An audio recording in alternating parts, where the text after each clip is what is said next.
பரிசுத்த நாமத்திற்கு மகிமை உண்டாவதாக. ஹல்லேலூயா. இந்த நல்ல வாய்ப்பை கொடுத்த போதர்களுக்கு நான் நன்றி செலுத்துகிறேன். சபையாருக்கு நான் நன்றி செலுத்துகிறேன். ஹல்லேலூயா. நேரம் கம்மியா இருக்கு, நம்ம கர்த்தருடைய வார்த்தைக்கு நேராக கடந்து செல்வோம்.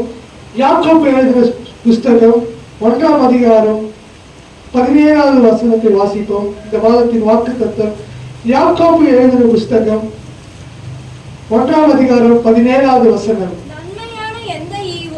நன்மையான எந்த ஈவும் பூரணமான எந்த வரமும் பரத்திலிருந்து உண்டாகி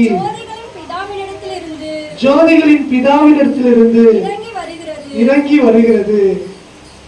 வாசிங்க. அவரிடத்தில் யாதொரு மாறுதலும் யாதொரு வேற்றுமையும் நிழலும் இல்லை. அல்லேலூயா. இந்த மாதத்துல கர்த்தர் நமக்கு இந்த நம்முடைய சபைக்கு கொடுத்திருக்கிற வாக்குத்தத்தம் என்னவென்றால், நன்மையான எந்த ஈவும் பூர்ணமான எந்த வரவும் பரத்திலிருந்து உண்டாகி ஜோதியின் பிதாவினிடத்திலிருந்து வருகிறது. அல்லேலூயா. நன்மையான ஈவு அப்படின்னா என்ன அப்படின்னா, இது ஆங்கில வேதாகமத்தில் நீங்க பாத்தீங்க அப்படின்னா, a good gift and perfect gift வந்து கர்த்தரிடத்திலிருந்து வருகிறதா. கர்த்தரிடத்திலிருந்து வருகிற நன்மை அது நமக்கு பரிபூர்ணமாக இருக்கும். எத்தனை பேர் விசுவாசிக்கிறீங்க? கால வேளையில தேவ ஜனமே, கர்த்தரிடத்திலிருந்து வருகிற நன்மையை நம்ம பெற்றுக்கொள்ள நம்ம ஆயத்தமாகிக் கொள்ள வேண்டும். எத்தனை பேர் விசுவாசிக்கிறீங்க? ஹல்லேலூயா. கர்த்தர் கொடுத்த வாக்குத்தத்தம் இந்த மாதத்துல நன்மையான ஈவுகளை நமக்கு தருவேன் என்று சொல்லியிருக்கிறார். ஹல்லேலூயா. நன்மையான ஈவை நம்ம பெற்றுக்கொள்ள வேண்டும். நாம் எப்படிப்பட்டவராய் மாற வேண்டும் என்பதுதான் நான் உங்களோட கூட இன்றைக்கு பகிர்ந்து கொள்ள போகிறேன். ஹல்லேலூயா. ஹல்லேலூயா. இப்ப பாருங்க, சிஸ்டர் அவங்க சாட்சி சொல்லும் போது அவங்க சொன்னார்கள், கர்த்தர் எனக்கு நன்மையான ஒரு நல்ல கணவனை கொடுத்திருக்கிறார். நான் என்னுடைய விருப்பத்தின்படி, என்னுடைய ஆசையின்படி, என்னுடைய சென்னை மாநகரத்தை எனக்கு ரொம்ப பிடிக்கும் என்று அவர்கள் சொல்லி அவருடைய மன விருப்பத்தின்படி கர்த்தர் அவருக்கு கொடுத்திருக்கிறார் என்று அவர்கள் சாட்சி சொன்னாங்க. அப்ப பாருங்க, கர்த்தருக்கு பிரியமானவர்கள் கர்த்தருடைய வார்த்தையின்படி நம்ம நடப்போமானால் அவருக்கு பிரியமானதை அவர் நமக்கு பரத்திலிருந்து கொடுப்பார். அல்லது எத்தனை பேர் விசுவாசிங்க? அந்த பரத்திலிருந்து கொடுக்கிற ஆசீர்வாதம் நமக்கு சம்பூர்ணமா இருக்கும். அது பூரண ஆசீர்வாதமா இருக்கும். அந்த ஆசீர்வாதத்தை ஒருவராலும் பறித்து கொள்ள முடியாது. எத்தனை பேர் விசுவாசிக்கிறீங்க? அல்லா. அப்ப அதுதான் நன்மையான ஈவு. அவர்கள் சொல்லும் போது அவர்களுடைய சாட்சி சொன்னதுக்கு அப்புறம் பாஸ்டர் சார் சொன்னாங்க, அது நான் யோசிச்சு பார்த்தேன் அப்படின்னா, இந்த நல்ல காரியம் எப்படி நடந்தது அப்படின்னா, அம்மா இருக்கும்போது அம்மா மூலியமாக அவர்கள் அந்த ஒரு நல்ல உணர்வை ஏற்படுத்துவதற்காக அவர்களுக்கு எங்கிருந்தோ கர்த்தர் இந்த நல்ல உணவை ஏற்படுத்திருக்கிறார். அதுதான் நன்மையான ஈவு. இத்தனை பேர் விசுவாசிக்கிறீங்க? அல்லேலூயா. அப்ப பாருங்க, கர்த்தரிடத்துல நம்ம உண்மையா இருப்போமானால் கர்த்தர் நம்முடைய வாழ்க்கையில நன்மையான ஈவுகளை தர அவர் வல்லமையுள்ள தேவனாய் இருக்கிறார். வாசியுங்கள். என்னாகமம் புஸ்தகம் 20ஆம் அதிகாரம் 12வது வசனம். என்னாகமம் புஸ்தகம் 20ஆம் அதிகாரம் 12வது வசனம். என்னாகமம் 20ஆம் அதிகாரம் 12.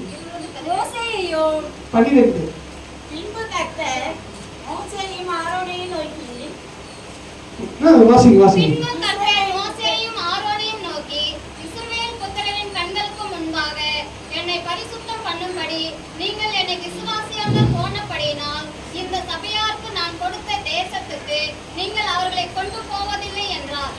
பாருங்க, பின்னும் கர்த்தர் மோசேயையும் ஆரோனையும் நோக்கி, இஸ்ரவேல் புத்திரரின் கண்களுக்கு முன்பாக என்னை பரிசுத்தம் பண்ணும்படி நீங்கள் என்னை விசுவாசியாமல் போனபடியா.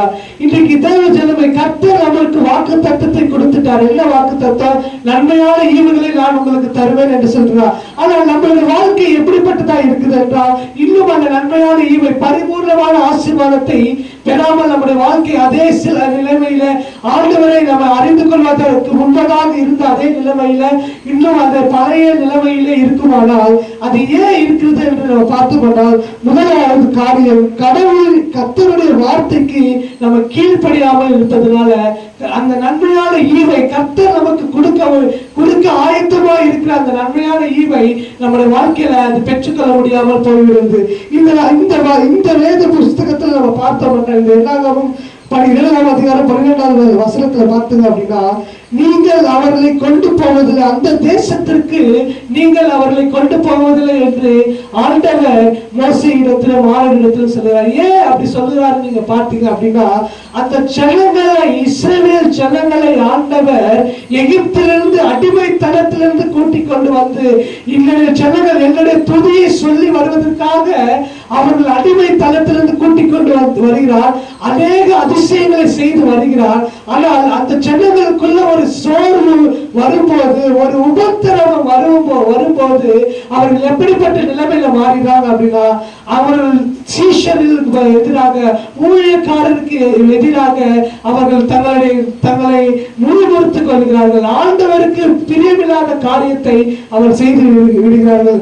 கர்த்தருடைய வார்த்தைக்கு கீழ்ப்படியாமல் போய்விடுகிறார்கள். தேவஜனமே, நம்மளும் இன்றைக்கு ரட்சிக்கப்படுகிறோம், ஆசீர்வதிக்கப்படுகிறோம், சபையில வருகிறோம். ஆனால் சபையில வருகிறோம், ஏதோ வாரத்துக்கு ஒரு முறை வந்துட்டு போயிடுறோம்.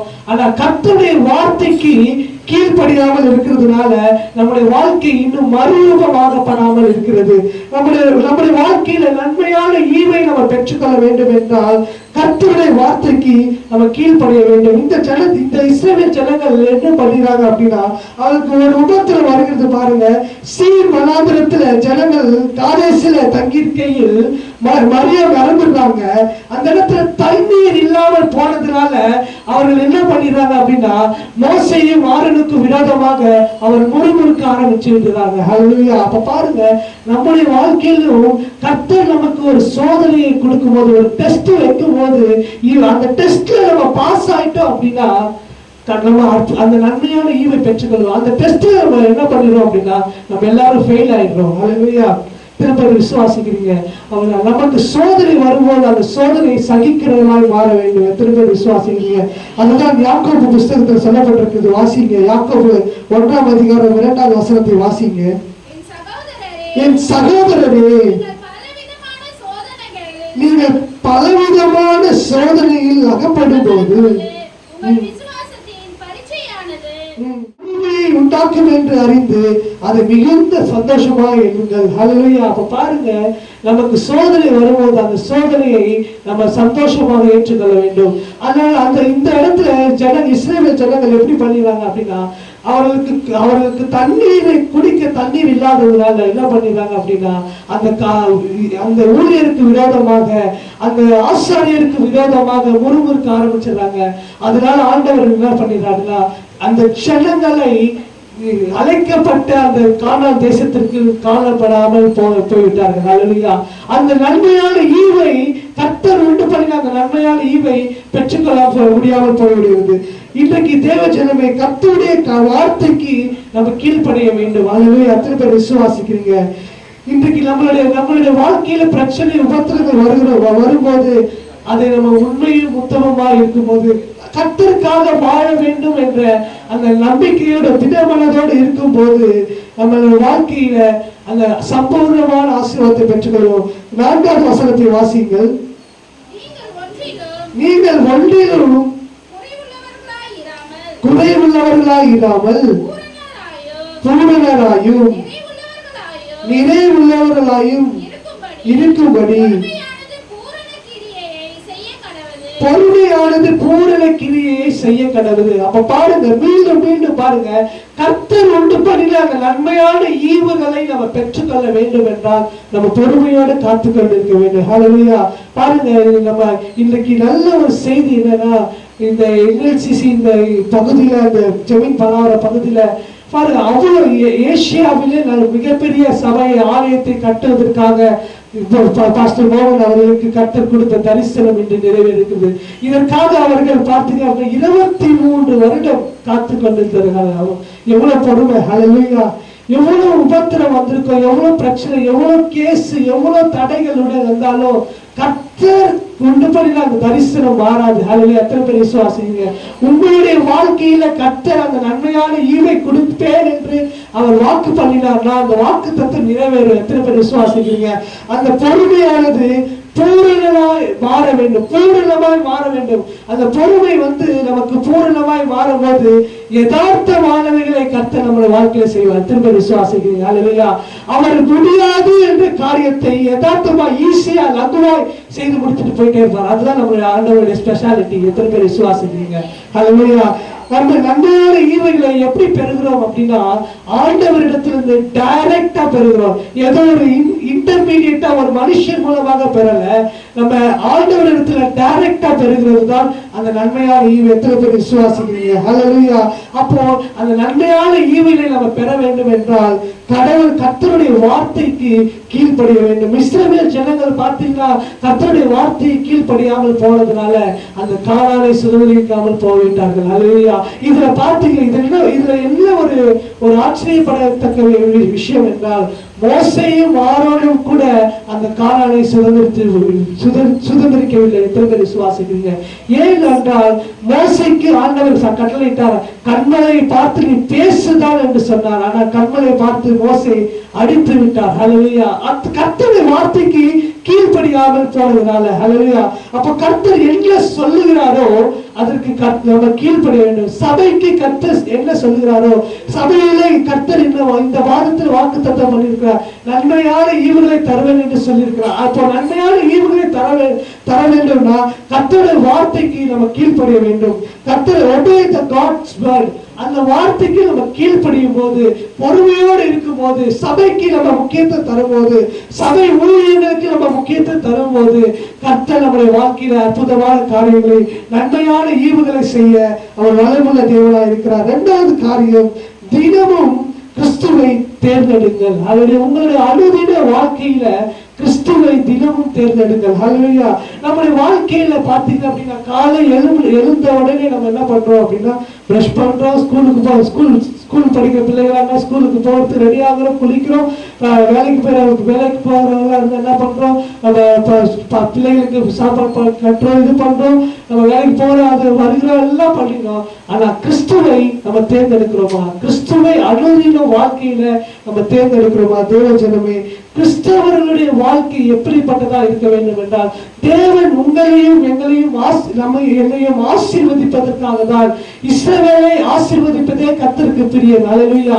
அப்ப பாருங்க, உங்களையும் என்னையும் எகிப்தின் அடிமைத்தனத்திலிருந்து, இந்த பாவ உலகத்திலிருந்து பிரித்தெடுத்து நம்மை கொண்டு வந்து நன்மையான ஈவுகளை தருவதற்காக உங்களையும் என்னையும் அவர் அழைத்திருக்கிறார் என்றால், அவர் எதற்கு அழைத்திருக்கிறார் என்றால், அவரை ஆராதிப்பதற்காக, அவருக்கு மகிமை செலுத்தும்படியாக இந்த ஜனங்களை தேர்ந்தெடுத்திருக்கிறார். அவருடைய புண்ணியங்களை அறிவிக்கும்படியாக ராஜரீக ஆசாரியராக நம்மளை தேர்ந்தெடுத்திருக்கிறார். எத்தனை பேர் விசுவாசிக்கிறீங்க? ஹல்லேலூயா. அப்போ நம்ம தேவனுக்கு முக்கியத்துவம் தர வேண்டும். அனுதின வாழ்வில கிறிஸ்துவை நம்ம தேர்ந்தெடுக்கிறோமா? வாசிங்க சங்கீதம் 119 105வது வசனம். கர்த்தருடைய வசனம் என் கால்களுக்கு தீபமாயும் என் பாதைக்கு வெளிச்சமா இருக்குது என்று சங்கீதக்காரன் எவ்வளவு அழகா சொல்லுகிறார் பாருங்க. 119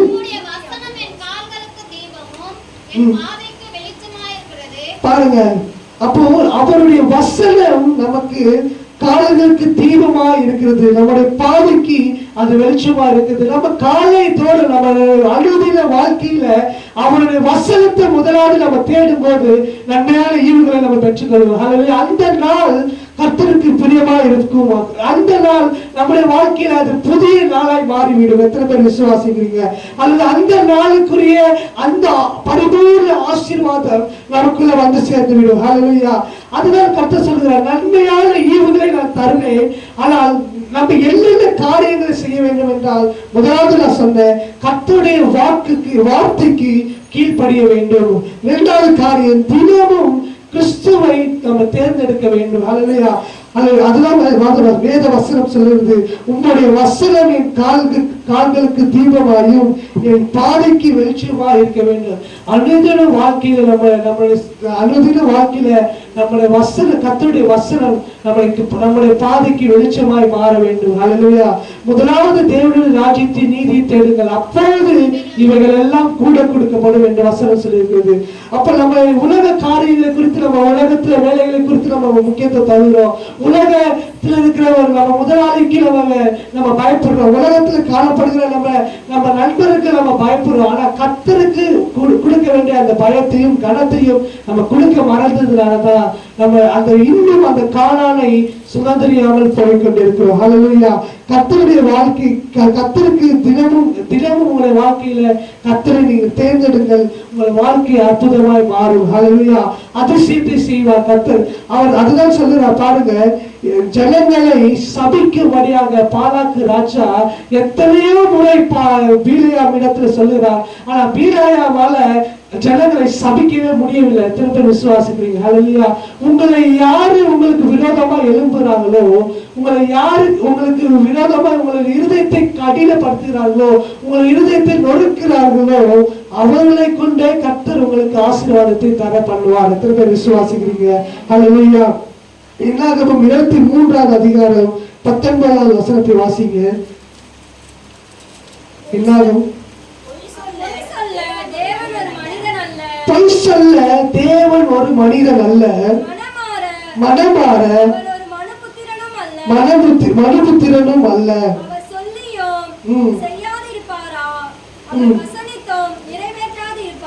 பாருங்க, அவர் பொய் சொல்ல அவர் மனுஷன் அல்ல, மனமாற அவர் மனுபுத்திரனும் அல்ல. அவர் சொல்லி வாக்குத்தத்தம் என்னவென்றால், இந்த மாதத்துல நன்மையான ஈவுகளை நான் உங்களுக்கு தருவேன், பரத்திலிருந்து அந்த நன்மையான ஈவை நான் உங்களுக்கு தருவேன். நன்மையான ஈவு என்னவென்றால், நம்ம ஆச்சரியப்படத்தக்கதான அதிசயத்தை, நம்ம வாழ்க்கையில இந்த அதிசயம் நடக்குமா என்று நம்ம இத்தனை நாட்கள் காத்திருந்திருக்கலாம், இல்ல இத்தனை மாதங்கள், இந்த 10 மாதம் வரையில் நம்ம காத்திருந்திருக்கலாம். அந்த சொல்லிட்டாரு அப்படின்னா அதை அவர் நிச்சயமாய் செய்ய வல்லமையுள்ள தேவனா இருக்கிறார். அப்போ நம்முடைய வாழ்க்கையை நம்ம எப்படி மாற்றிக்கொள்ள வேண்டும் என்றால், கர்த்தருடைய வார்த்தைக்கு கீழ்ப்படிய வேண்டும். தினமும் கிறிஸ்துவை நம்ம வாழ்க்கையில தேர்ந்தெடுக்கும் போது நமக்கு கர்த்தர் நன்மையான ஈவுகளை செய்ய வல்லமையுள்ள தேவனா இருக்கிறார். யோவான் எழுதின புஸ்தகம் 3ஆம் அதிகாரம் 27ஆவது வசனத்தை வாசிங்க. யோவானுக்கு எழுதின சுவிசேஷ புஸ்தகம் 3ஆம் அதிகாரம் 27ஆவது வசனம்.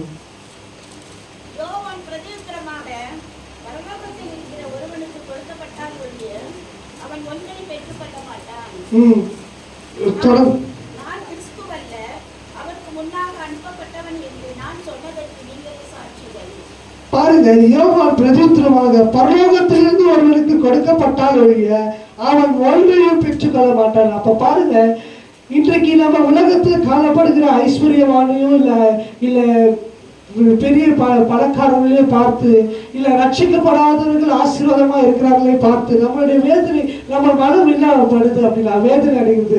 அவர்களை நம்மோடு கூட கம்பேர் பண்ணிக்கிறோம். இவர்கள் நல்லா இருக்கிறாங்க, இவர்கள் ஆஸ்தி பெருகி இருக்கிறது, இவர்கள் நல்ல சந்தோஷமாய் வாழ்கிறார்களே என்று நம்மளுடைய வாழ்க்கையை குறித்து நம்ம கம்பேர் பண்ணிக்கிறதுனால நமக்கு என்ன ஆயிடுது அப்படின்னா, நமக்குள்ள சோர்வு வந்துடுது. ஆண்டவரை நம்ம தேடுகிற அந்த மனப்பக்குவம் நம்ம இடத்துல வராமல் போய்விடுகிறது. ஹல்லேலூயா. அதனால நம்ம உலகத்துல இருக்கிறவர்களை காட்டிலும் நம்மளுடைய தேவன் பெரியவரா இருக்கிறார். பாருங்க, அதெல்லாம் சொல்லுகிறார் யோவான், பரலோகத்திலிருந்து ஒருவனுக்கு ஒன்று கொடுக்கப்படாவிட்டால் ஒருவனையும் ஒன்றும் பெற்றுக்கொள்ள மாட்டான். இதோ திறந்த வாசலை நமக்கு முன்பாக கர்த்தர் வைத்திருக்கிறார். ஹல்லேலூயா. திறந்த வாசலை அவர் வைத்துட்டாரு, அதை ஒருவரால் பூட்ட முடியாது. கர்த்தர் நமக்கு ஒன்று பண்ணினதை நமக்கு நிச்சயமா செய்து முடிப்பாரு. திரும்ப விசுவாசிக்கிறீங்க? ஹல்லேலூயா. அப்போ அவருக்கு நம்ம முதலிடத்தை நம்ம செலுத்தும் போது, கர்த்தருடைய வார்த்தைக்கு நம்ம கீழ்ப்படியும் போது, கர்த்தரை நம்ம அனுதின வாழ்க்கையில நம்ம முன்ன வைக்கும் போது, நமக்கு நன்மையான ஈவுகளை பரத்திலிருந்து உண்டாகி நம்ம ஜோதிகளின் பிதாவின் இடத்துல அது இறங்கி வந்து நம்மளை ஆசீர்வதிக்க. திரும்ப விசுவாசிக்கிறீங்க? ஹல்லேலூயா. பரிபூர்ண ஆசீர்வாதத்தினால் நம்ம நினைப்ப வல்லமையுள்ள தேவனா இருக்கிறார். பரிபூர்ண ஆசீர்வாதம் என்பது என்னவென்றால், பரிபூர்ணம் என்று என்னவென்றால் முழுமை அடைந்தது. ஏதோ அரைகுறையால் நம்மளுடைய தேவன் ஆசீர்வதிக்கிற தேவன் அல்ல, முழுமையாக. இப்ப பார்த்தீங்கன்னா பௌர்ணமி அந்த நிலா அன்று அந்த நிலாவை பார்த்தீங்கன்னா அந்த முழு நிலா காணப்படும், அது அழகாய் தோன்றும். அந்த நிலாவை நீங்க பார்க்கும்போது எல்லாரும் ரசிப்பாங்க. அது போலதான் அந்த முழுமை நம்முடைய வாழ்க்கையில கர்த்தருக்கு நம்ம முழு நேரத்தையும் முழு பலத்தையும் முதல் இடத்தை நமக்கு நம்முடைய வாழ்க்கையில் நம்ம கொடுக்கும் போது கர்த்தர் நமக்கு நம்முடைய வாழ்க்கையில் எப்பேற்பட்ட ஆசீர்வாதத்தை கொடுப்பார் என்றால் முழுமையாக பரிபூர்ண ஆசீர்வாதத்தை பரத்திலிருந்து கொடுக்கிறார். Direct from the Lord. Hallelujah. எத்தனை பேர் விசுவாசிக்கிறீங்க? ஒரு மனுஷனை வைத்து நம்ம ஆசீர்வதிக்க மாட்டார், இல்ல இந்த மனுஷனை வைத்து கர்த்தர் ஆசீர்வாதம். நம்ம வேலையை செய்கிற இடத்துல இருந்து நம்ம ஆசீர்வாதம் வராது, கர்த்தர் இடத்துல டைரக்டா வரும். எத்தனை பேர் விசுவாசிக்கிறீங்க? ஹல்லேலூயா. இது எப்படி நடந்தது என்று எல்லா ஜனங்களும் ஆச்சரியப்படுவார்கள். ஹல்லேலூயா. அதுதான் பரிபூர்ண ஆசீர்வாதம். எத்தனை பேர் விசுவாசிக்கிறீங்க? நன்மையான ஈவு என்னவென்றால் கர்த்தரிடத்திலிருந்து வருகிற டைரக்டா வருகிற ஆசீர்வாதம் தான் நன்மையான ஈவு. ஹல்லேலூயா. உங்களுக்கு விரோதமா சில பேர் எழும்பலாம். பாலாக்கை போல அநேக நம்முடைய வாழ்க்கையில விரோதமா எழும்புகிறார். ஆனால் கர்த்தர் அந்த பாலாக்கை எல்லாம் அவர் அதமாக்கி போட்டு அவரே நமக்காக யுத்தம் செய்ய வல்லமையுள்ள தேவனாக இருக்கிறார். எத்தனை பேர் விசுவாசிக்கிறீங்க? நம்ம செய்ய வேண்டிய ஈஸியான காரியம் என்னவென்றால் கர்த்தருடைய வார்த்தைக்கு கீழ்ப்படைய வேண்டும். கர்த்தரை அனுதின வாழ்க்கையில நம்ம தேர்ந்தெடுக்க வேண்டும். மூன்றாவது காரியம், கர்த்தருக்கு பயந்திருங்கள். ஹல்லேலூயா. சங்கீதம் 103:13 வசனத்தை வாசிங்க.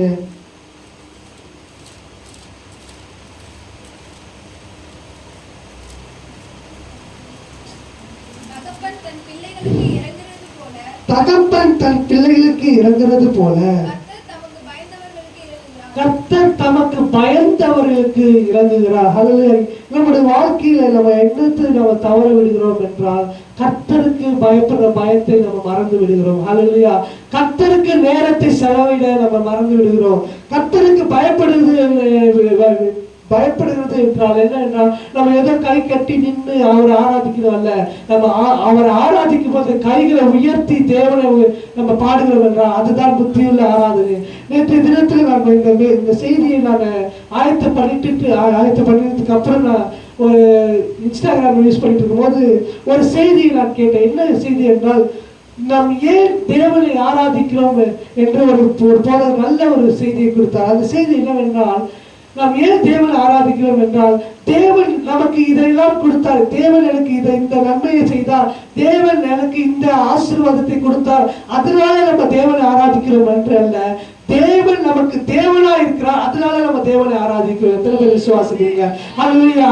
தேவனுக்கு நம்ம செலுத்துகிற எந்த ஒரு எதிர்பார்ப்பும் இல்லாமல் தேவன் நம்மிடத்திலிருந்து பெற்றுக்கொள்கிற ஒரே ஒரு விஷயம் என்னவென்றால் அவருக்கு செலுத்துகிற அந்த துதி ஆராதனை தான். அந்த துதி ஆராதனையை நம்ம கர்த்தருக்கு செலுத்தும் போது கர்த்தர் நம்முடைய வாழ்க்கையில அதுதான் நமக்கு கர்த்தருக்கு பயப்படுகிற பயமாய் மாறிவிடும். எத்தனை பேர் விசுவாசிக்கிறீங்க? ஹல்லேலூயா. அப்போ அந்த நேரத்தை நம்ம தவற விட்டோம் என்றால், ஆராதனை செலுத்துகிற அந்த நேரத்தை நம்ம தவற விடுவோம் என்றால் நம்முடைய வாழ்க்கையில் ஆசீர்வாதம் தடைப்படும். எத்தனை பேர் நம்புறீங்க? ஹல்லேலூயா. கர்த்தரை துதிக்கிற அந்த நேரத்தை நம்ம இழந்து விடுவோம் என்றால், கர்த்தரை துதிக்கிற அந்த நேரத்தை நம்ம தவற விடுவோம் என்றால் நம்முடைய வாழ்க்கையில நம்ம நடக்க நன்மையான ஈவுகளை பெற்றுக்கொள்ள முடியாது. ஹல்லேலூயா. கர்த்தர் நமக்கு இதை செய்தார், அதனால நான் இந்த காணிக்கையை கொண்டு வந்து கொடுக்கிறேன், இல்ல நான் ஒரு நகையை பொண்ணையும் வெள்ளியும் கொடுக்கிறேன் என்பது அது கர்த்தர் எனக்கு இதை செய்தார், நான் அதற்காக நான் கர்த்தருக்கு செய்கிறேன் என்பது அது வேற. ஆனால் கர்த்தருக்கு நம்ம முழு உள்ளத்தோடு செய்கிற ஒரு புத்தியுள்ள ஆராதனை காணிக்கை எதுவென்றால் நம்ம தேவனை ஆராதிப்பதுதான் நம்ம புத்தியுள்ள ஆராதனை. ஹல்லேலூயா. இத்தனை பேர் விசுவாசிக்கிறீங்க? அப்போ கர்த்தருக்கு பயந்திருங்கள். ஹல்லேலூயா. பாருங்க, கர்த்தருக்கு பயந்தவருக்கு, தமக்கு பயந்தவர்களுக்கு கர்த்தர் நன்மையானதை செய்வார். எத்தனை பேர் விசுவாசிக்கிறீங்க? ஹல்லேலூயா. நம்மளுடைய வாழ்க்கையில தனிமையில நடந்து போகும்போது, இல்ல தனிமையின் நிழல்ல நம்ம செயல்படும் போது கர்த்தர் நமக்கு என்ன வரும் அப்படின்னா ஒரு பயம் வரும்.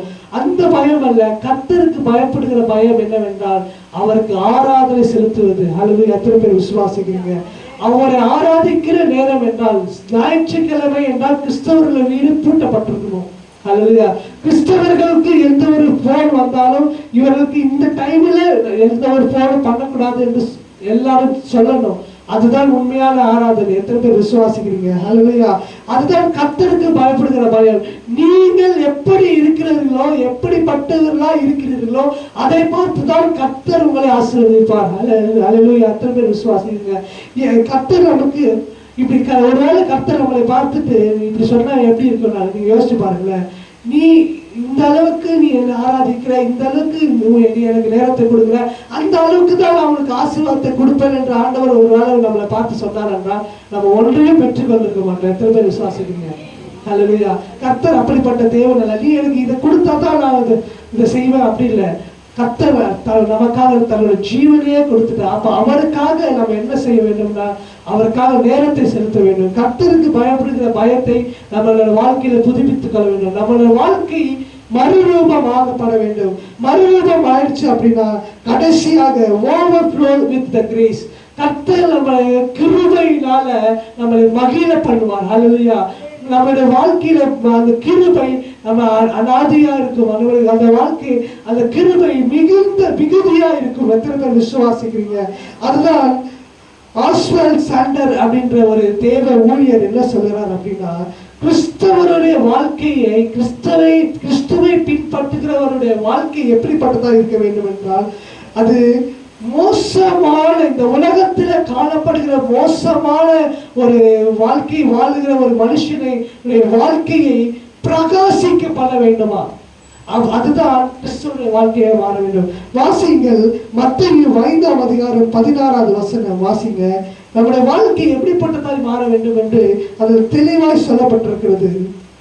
மத்தேயு மனுஷர் உங்கள் நற்கிரியைகளை கண்டு பரலோகத்தில் இருக்கிற உங்கள் பிதாவை மகிமைப்படுத்தும்படி உங்கள் வெளிச்சம் அவர்கள் முன்பாக பிரகாசிக்க கடவுது. உங்கள் வெளிச்சம் அவர்கள் முன்பாக பிரகாசிக்க கடவுது.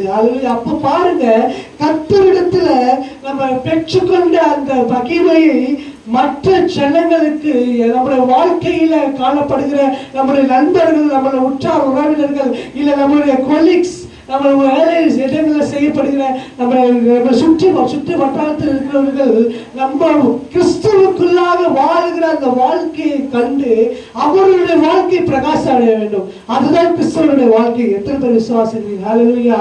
அப்ப பாருங்க, நம்மளுடைய வாழ்க்கை மறுரூபமாக்கப்பட்டதாய் மாற வேண்டும். நம்ம இதே நிலைமையில இருக்கக்கூடாது. கர்த்தர் நமக்கு நன்மையான ஈவுகளை கொடுப்பேன் என்று சொல்லிட்டார் அப்படின்னா, அந்த நன்மையான ஈவு பரத்திலிருந்து உண்டாகி ஜோதிகளின் பிதாவிடத்திலிருந்து நமக்கு இறங்கி வருகிறது என்றால், அப்ப நம்ம எப்பேற்பட்டவராய் மாற வேண்டும்? நம்ம வாழ்க்கை எப்பேற்பட்டதாய் மாறி இருக்க வேண்டும் என்றால், கர்த்தருக்கு பயப்படுகிறவராய் மாற வேண்டும். கர்த்தரை அனுதினமும் நம்ம வாழ்க்கையில தேர்ந்தெடுக்கப்பட்டதா இருக்க வேண்டும். கர்த்தருக்கு பயந்தவர்களாக இருக்க வேண்டும். கடைசியாக நம்ம எப்படிப்பட்டவர்களாக சாட்சி உள்ள வாழ்க்கையை நம்ம வாழ்ந்திருக்க வேண்டும். ஹல்லேலூயா. அப்பொழுது கர்த்தர் சொல்லுகிறார், நன்மையான ஈவுகளை நமக்கு தருவேன் என்று சொல்லுகிறார். 13வது வசனத்தை வாசிங்க.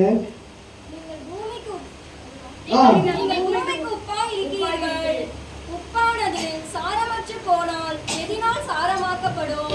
வெளியே கொட்டப்படுவதற்கும் மனுஷனால் மிதிக்கப்படுவதற்குமே ஒழிய வேறொன்றுக்கும் உதவாது. தொடர்ந்து வாசிங்க. நீங்கள் உலகத்துக்கு வெளிச்சமாய் இருக்கிறீர்கள். மலையின் மேல் இருக்கிற பட்டணம் மறைந்திருக்க மாட்டாது. விளக்கை கொளுத்தி மரக்காலால் மூடி வைக்காமல் விளக்கு தண்டின் மேல் வைப்பார்கள். அப்பொழுது அது வீட்டில் உள்ள யாவருக்கும் வெளிச்சம் கொடுக்கும். ஹல்லேலூயா. இவ்விதமாய் மனுஷர் உங்களை நற்கிரிகளை கண்டு பரலோகத்தில் இருக்கிற உங்கள் பிதாவை மகிமைப்படுத்தும்படியாக உங்கள் வெளிச்சம் அவர்களை முன்பாக பிரகாசிக்க கடவுது. பாருங்க, நீங்கள் உலகத்திற்கு வெளிச்சமா இருக்கிறீர்கள். நம்ம எல்லாரும் எப்படி இருக்கிறோம் என்றால், உலகத்திற்கு வெளிச்சம் காட்டுறதா இருக்க மாற வேண்டும். ஹல்லேலூயா. கர்த்தர் நம்மளை உண்டு பண்ணுவதற்கான நோக்கமே அதுதான். கர்த்தர் நம்மளை அநாதி ஸ்நேகத்தால் ஸ்நேகித்து நம்முடைய காரணத்தினால் நம்ம இடை கட்டியிருக்கிறார் என்றால், அது எதற்காக என்றால் பிற ஜனங்களை ரட்சிப்புகளாக நடத்துவதற்காக தான். நம்ம இன்னுமே பழைய நிலைமையில, பழைய பாவத்திலேயே இல்ல பழைய சுவாபத்திலேயே நம்ம இருப்போமானால் அது நிலையான ஆசீர்வாதம் அல்ல.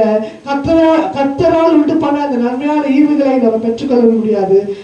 நம்ம எல்லாரும் எப்படிப்பட்டவர்களாய் மாற வேண்டும் என்றால், நம்முடைய வெளிச்சம் பிறருக்கு பிரகாசம் உள்ளதாய் மாற வேண்டும். ஹல்லேலூயா. பிறருடைய வாழ்க்கையில அந்த நற்கிரியைகள் காணப்பட வேண்டும். நம்முடைய நற்கிரியைகள் அது பிறருடைய வாழ்க்கையில அது உபயோகமானதாய் மாற வேண்டும். எத்தனை பேர் விசுவாசிக்கிறீங்க? ஹல்லேலூயா.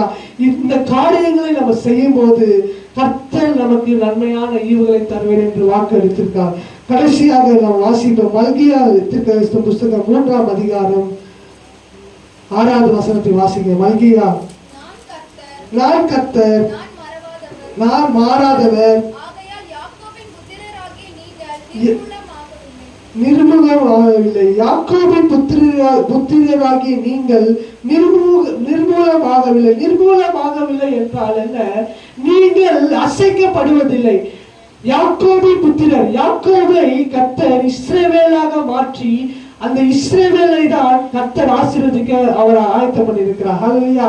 பாருங்க, நம்ம எல்லாரும் தெரிந்தெடுக்கப்பட்டவர்கள், கர்த்தராலே தெரிந்தெடுக்கப்பட்டவர்கள். எதற்காக தெரிந்தெடுக்கப்பட்டிருந்தோம் அப்படின்னா, அவருடைய புண்ணியங்களை அறிவிக்கும்படியாக நம்மளை ராஜரீக ஆசாரியர் கூட்டமாக கர்த்தர் தெரிந்தெடுத்திருக்கார். தொடர்ந்து வாசிங்க அப்படின்னா, நீங்கள் உங்கள் பிதாக்களின் நாட்களில் தொடங்கி என் கட்டளைகளை கை கொள்ளாமல் அவர்களை விட்டு விலகி போனீர்கள். என்னிடத்தில் திரும்புங்கள், அப்பொழுது உங்களிடத்திற்கு திரும்புவேன் என்று சேனைகளின் கர்த்தர் சொல்கிறார். நாங்கள் இந்த விசேஷத்தில் திரும்ப வேண்டும் என்றீர்கள். பாருங்க, இன்றைக்கு கர்த்தரிடத்துல நம்ம திரும்ப வேண்டுமா? அல்லேலூயா. எந்த விஷயத்துல நம்ம திரும்ப வேண்டும் என்று சோதித்து பார்க்கிறோம். மனுஷன் தேவனை வஞ்சிக்கலாமா? நம்ம எதனால தேவனை வஞ்சிக்கிறோம் அப்படின்னா, நம்ம காணிக்கையினாலும் தசமபாகத்தினாலும் கர்த்தரை நம்ம வஞ்சிக்கிறோம். கர்த்தருக்கு கொடுக்கிறோம் என்று நம்ம வந்துட்டோம் அப்படின்னா கர்த்தருக்கு முழுமையாக கொடுத்து விட வேண்டும். ஹல்லேலூயா. நான் என்னுடைய ஒரு சின்ன சாட்சி நான் சொல்ல விரும்புகிறேன் இந்த இடத்துல. இது நான் என்னோட பெருமைக்காக சொல்லலை. நான் எப்பொழுதெல்லாம் நான் கர்த்தருக்கு கொடுக்கணும் என்று என்னோட பர்ஸ்ல இருந்து ₹1 வைக்காம நான் அந்த கர்த்தருக்காக நான் கொடுக்கிறேனோ, கர்த்தர் என்னை பல மடங்கு ஆசீர்வதித்து நான் எதிர்பாராத காரியங்களை, நன்மையான ஈவுகளை அவர் கொடுத்திருக்கிறார். ஹல்லேலூயா. எத்தனை பேர் விசுவாசிங்க? கர்த்தருடைய நாமம் மகிமைப்படுறதா? அப்ப கர்த்தருக்கு ஒரு விஷயத்தை நம்ம கொடுக்கணும் என்று நம்ம பொருத்தனை பண்ணிக்கொண்டோம் அப்படின்னா, அந்த பொருத்தனையில எப்பேற்பட்ட சோதனை வந்தாலும், நமக்கு அதுல நஷ்டமே ஏற்பட்டாலும், அந்த நஷ்டத்துல கர்த்தருக்கு என்று கொடுக்கும்போது கர்த்தர் நம்மளை உயர்த்தி தான் வைப்பார். எத்தனை பேர் விசுவாசிக்கிறீங்க? ஹல்லேலூயா. அப்போ நான் மாறாதவர் என்று சொல்லியிருக்கிறார் கர்த்தர். நான் மாறாதவர். யாக்கோபின் புத்திரராகி நீங்கள் நிர்மூலமாகவில்லை. நீங்கள் வெட்கப்பட்டு போவதில்லை, நீங்கள் அழிந்து போவதில்லை. யாக்கோபின் புத்திரர், இஸ்ரவேலின் பிள்ளைகள், கர்த்தரால தெரிந்து கொள்ளப்பட்ட பிள்ளைகள் நீங்கள். நம்ம எல்லாரும் கர்த்தரால் தெரிந்து கொள்ளப்பட்டவர்கள். நம்ம நிர்மூலம் ஆகும்படி எப்பேற்பட்ட பிசாசானவன் நமக்கு விரோதமாக எழுப்பினாலும், எப்பேற்பட்ட சோதனை நம்ம மத்தியில எழுப்பினாலும், அந்த சோதனை சகித்து நம்ம தேவனுக்காக வாழும்போது கர்த்தர் நம்மை அவர் சொல்லுகிறார், நன்மையான ஈவுகளை கொடுத்து நம்முடைய வாழ்க்கையை மாற்ற வல்லமுள்ள தேவனாக இருக்கிறார். நம்ம எல்லாரும் எழுந்திருப்போம். கர்த்தருக்காக வாழுகிற அந்த வைராக்கியத்தில நம்ம உறுதியாய் பற்றிக்கொள்வோம். 4 காரியங்களை குறித்து நம்ம இந்த பார்த்திருக்கிறோம். கர்த்தரின் வார்த்தைக்கு கீழ்ப்படியுங்கள். 2வது, தினமும் கிறிஸ்துவை தேர்ந்தெடுங்கள். அனுதின வாழ்க்கையில கிறிஸ்துவை தேர்ந்தெடுங்கள். கர்த்தருக்கு பயந்தவர்களாய் இருங்கள். உங்களுடைய வாழ்க்கையை சாட்சியுள்ளவர்களாய் மாற்றிக்கொள்ளுங்கள். அப்பொழுது கர்த்தர் பரத்திலிருந்து உண்டாகி ஜோதிகளின் பிதாவிடத்திலிருந்து நமக்கு நன்மையான ஈவுகளை தர வல்லமையுள்ள தேவனாய் இருக்கிறார். கர்த்தரை தெரிந்து கொள்ளுங்கள். கர்த்தருடைய ஹல்லேலூயா. கர்த்தருக்காக வாழுங்கள். கர்த்தருக்காக தம்மை அர்ப்பணியுங்கள். எல்லாவற்றிலும் கர்த்தர் உங்களை ஆசீர்வதிக்க வல்லமை உள்ள தேவனாய் இருக்கிறார். கர்த்தர் நல்லவர். எத்தனை பேர் விசுவாசிக்கிறீங்க? கர்த்தர் நல்லவர். கர்த்தர் உன்னை ஆசீர்வதித்து உன்னை காக்க கடவர். கர்த்தர் தம்முடைய முகத்தை உன்மேல் தரிசனமாக்கி உன்மேல் கிருபையாய் இருக்க கடவர். கர்த்தர் தம்முடைய முகத்தை உன்மேல் பிரகாசித்து உனக்கு சமாதானத்தை கட்டளையிட கடவர். எல்லாரும் சொல்லுங்க, ஆண்டவரே எனக்கு சமாதானம் வேணும், எங்களை சந்தோஷப்படுத்துங்க, உடைய நாமம் மகிமைப்படட்டும், எல்லா தீங்குக்கும் விலக்கி காத்தலும், பெரிய காரியங்களை செய்யப்பா. ஹல்லேலூயா. நீ மாறாதவராயிருக்கிறீர். ஹல்லேலூயா. ஹல்லேலூயா. ஹல்லேலூயா.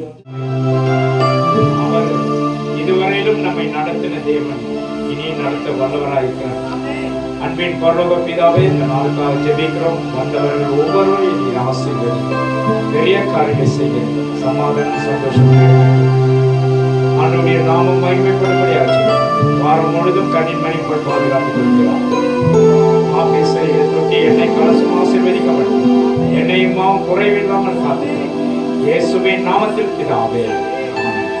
சேர்ந்து சொல்லுவோம். என் ஆத்துமாவே கர்த்தரை ஸ்தோத்திரி, முழுவதுமே பரிசுத்த நாமத்தை ஸ்தோத்திரி. என் ஆத்துமாவே கர்த்தரை ஸ்தோத்திரி, அவர் செய்த சகல உபகாரங்களை மறவாதே. நம் ஆண்டவராகிய இயேசு கிறிஸ்துவின் கிருபையும் பிதாவாகிய தேவனுடைய அன்பும் பரிசுத்த ஆவியானுடைய அன்பும் ஐக்கியமும் சமாதான சுகமும் நம் அனைவரோடும் என்றென்றைக்கும் சதா காலங்களிலும் எப்பொழுதும் கர்த்தர் வரும் அளவும் நம்மோடு கூட இருப்பதாக. ஆமென் சொல்லுவோம். அல்லேலூயா, அல்லேலூயா, அல்லேலூயா. ஒருவருக்கு வாழ்த்துங்கள். கர்த்தர் உங்களை ஆசீர்வதிப்பாராக. God bless you.